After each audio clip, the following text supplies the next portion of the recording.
Hello students, I hope you are doing good. Today we'll study the gross features of pons. This is the model of brainstem and here this section is we known as pons. So this is its anterior surface. On the anterior surface we have a basilar groove in the midline that lodges basilar artery.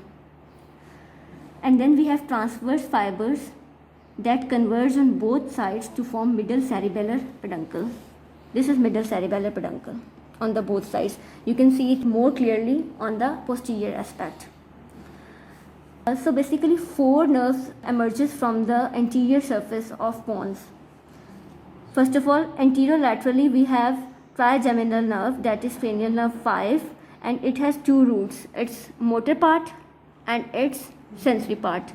The motor part is medial one, which is small, and sensory part is larger and is laterally.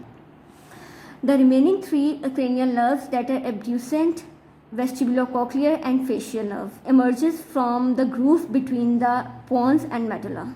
This is medulla and this is pons, and there is a groove between them. So abducent, facial and vestibulocochlear, 3 of them emerges from this groove. Let's revise again. We have basilar groove for basilar artery in the middle of pons. Then we have transverse fibers that converge on both sides to form middle cerebellar peduncle.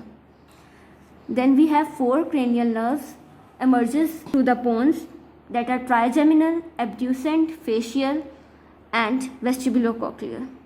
Trigeminal from the anterolateral aspect and remaining 3 from the groove between the pons and medulla.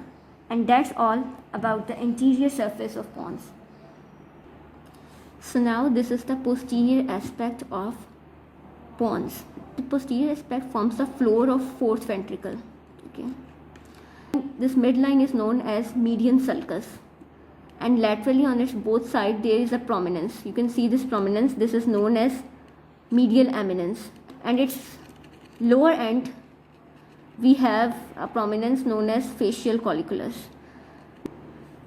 Median eminences on both sides are bounded laterally by sulcus limitans.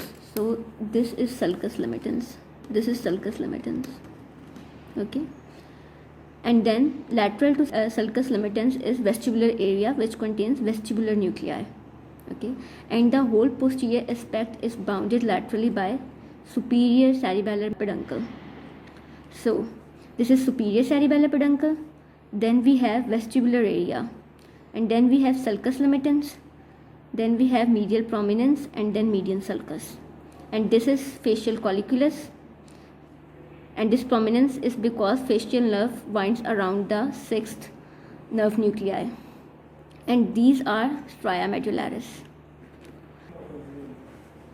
This is all about the posterior aspect of pons. In the anterior aspect, these both nerves are so close to each other that it is unable for you to differentiate. But this one is facial nerve and this is vestibulocochlear, 8th nerve.